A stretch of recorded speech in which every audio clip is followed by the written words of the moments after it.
अस्सलाम वालेकुम स्टूडेंट्स, मैं मोटियन एकेडमी में खुश आमदीद। प्री प्राइमरी क्लास के लेवल 1 में आज हम मैथ्स में नए नंबर सीखेंगे। आपको पता है ना आप कितनी अच्छी लर्निंग करें और हम आगे बढ़ते जा रहे हैं।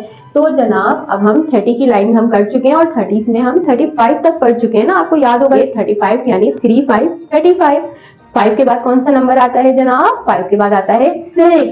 कौन सा नंबर आता है? 6। तो ये बना 36। 3 और 6 मिला तो क्या बना? 36। ये पेयर नंबर होते दो नंबर। 3 6 36, 3 7 37, 3 8 38, 3 9 39, 4 0 40। ठीक है ना। एक दफा और हम प्रैक्टिस करते हैं। इसको पहले हम ओरल पढ़ेंगे। 3 6 36, 3 7 37, 3 8 38, 3 9 39, 4 0 40। ठीक है, समझ आ गया आप लोगों को अच्छे से। अब हम लिखेंगे 36। कैसे लिखेंगे 36? पहले 3 लिखेंगे क्योंकि हम 36 में पहले हम क्या बोल रहे हैं? 30 बोल रहे हैं, यानी 3 का नंबर आएगा पहले। 36 में बार बची क्या करते हैं? 36। तो बार बची 6 पे एंड हो रहा है तो 6 लिख दिया। नो, ये रॉन्ग हो गया। हम क्या बोल रहे हैं? 36। तो 6 पे नहीं लिखेंगे, हम 6 से नहीं स्टार्ट करेंगे। हम 36 बोल रहे हैं तो हम 30 यानी हम 3 से स्टार्ट करेंगे। 36। फिर हम कह रहे हैं 37। तो 7 हम 7 से नहीं लिखेंगे बल्कि हम 30 का 3 लिखेंगे और फिर 7 37 3 7 37। फिर हम लिख रहे हैं 38। 30 का 3 और फिर 8 38।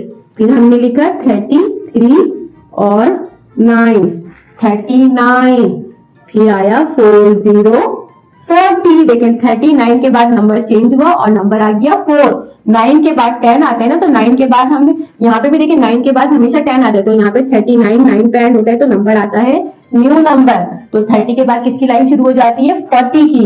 30 के बाद 40 की लाइन हो जाती है और 39 के बाद बना क्या आया? 40। 4 0 40। 4 0 40 मेरे साथ बोलेंगे तो याद भी होता जाएगा। 36 37 38 39 40 में देख लिया 4 0 40। ठीक है ना। ये काउंटिंग हमारी आज 40 तक हो गई। अब हम एक दफा पूरी काउंटिंग पढ़ लें ताकि आपको याद हो। 1 2 3 4 5 6 7 8 9 10। देखिए ये 10 तक हो गई। फिर 10 के बाद किसकी काउंटिंग आई? 11 की। 11 12 13 14 15 16 17 18 19 20 2 0 20 की लाइन आ गई। फिर हम 21 22 23 24 25 26 27 28 29 30 30 30। अब जब 30 पे एंड हुआ तो उसके बाद 31 की काउंटिंग स्टार्ट हो जाएगी। 31 32 33 34 35 36 37 38 39 40 40 40। यहां तक हमने सीखा 40 तक की काउंटिंग। पता चला आपको बेटा आपने कितनी सारी काउंटिंग सीख ली है। 40 और 40 कैसे लिखते हैं? 4 और 0 40। अब मैं आपसे कहूंगी कि आप लिखे 30 तो आपके माइंड में फौरन आ जाना चाहिए कि 3 0 30। ठीक है। अब 20 2 0 20। तो आप जब लिखने लगे तो ये चीजें आपके माइंड में हो, इस तरह की अपनी खुद की असेसमेंट किया करें तो आपको समझ आता जाएगा कि हमें आ रहा है, हमें लर्निंग होगी। अब मैंने बोला भाई लिखे 40। अगर 40 तो खैर आप लिख लेंगे। अब मैं कहूंगी 14।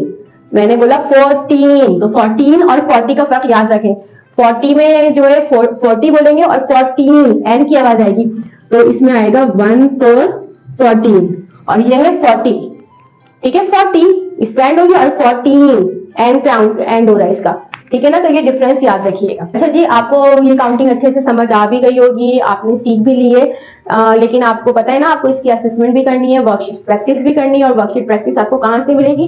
वर्कशीट प्रैक्टिस आपको डिस्क्रिप्शन में वेबसाइट का लिंक होगा और वो लिंक आप ओपन करेंगे तो वेबसाइट के अंदर से आपको इसकी सारी वर्कशीट की PDF फाइल मिलेगी। वो आप प्रिंट आउट कराएं, आपकी मम्मा आपको प्रिंट आउट करवा के देंगी और फिर आपने वो प्रैक्टिस करनी है और उसमें असेसमेंट वर्कशीट भी होंगी, वो भी करनी है ताकि आपकी प्रैक्टिस भी और असेसमेंट भी हो।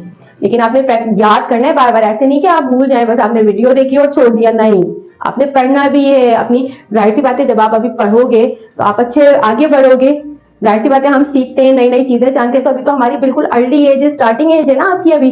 तो आप अभी से सीखने की आदत डालेंगे, अच्छी चीजें सीखेंगे, तो आप जब बड़े होंगे तो आप बहुत बड़े बन जाएंगे, अच्छे से आपका कैरियर, आपका फ्यूचर बहुत अच्छा होगा, और लोग आपसे कहेंगे कि भाई इनको तो बहुत कुछ आता है। जब आप अपने साथियों में बैठेंगे और आपको खुद से सारी चीजें आ रही होंगी, तो आपके साथी भी आपको देख के बहुत इंस्पायर होंगे आपसे, और वो आपसे कहेंगे कि हमें भी सिखाएं। तो फिर आप उनको भी सिखाइएगा और बताइएगा कि भाई आपने कितने अच्छे से सीखी है काउंटिंग। लेकिन इसकी प्रैक्टिस जरूरी है। कोई भी चीज हम सीखते हैं या देखते हैं तो एक दफा नहीं करते हैं, हम उसको बार बार करते हैं। तो आप अगर आप मम्मा से बोले अपनी बार बार कि मम्मा आपको लिख के दें, बार बार आप प्रैक्टिस करें, देखते जाए वीडियो के साथ, जैसे वीडियो में मैं सिखा रही हूँ ना, तो आप एक पेपर लेके बैठ जाइए और साथ साथ मेरे लिखते जाइए। तो आपको जरूरत भी नहीं पड़ेगी किसी और की, बस आपने सिर्फ अपना काम करना होगा कि बहुत अटेंशन से वीडियो देखनी है और साथ साथ करते जाना है। तो आपको किसी और की जरूरत नहीं पड़ेगी और आप खुद से सीख लेंगे अच्छे से। तो अब मैं अपनी वीडियो का एंड करती हूँ इस उम्मीद के साथ कि आपको मेरी सारी बातें समझ आ गई होंगी, और उम्मीद है कि आप बहुत ज्यादा इन सब बातों पे अमल करेंगे, और फिर सबको मुझे भी बहुत खुशी होगी जब आप सब सीखेंगे तो। और एक बात आपने बिल्कुल नहीं भूलनी है जी, बिल्कुल याद रखना है, और अगर आपने अभी भी नहीं किया तो आप कर लीजिए, चैनल को सब्सक्राइब कर लीजिए, लाइक कर लीजिए और शेयर कर लीजिए जो अभी नए देखने वाले हैं।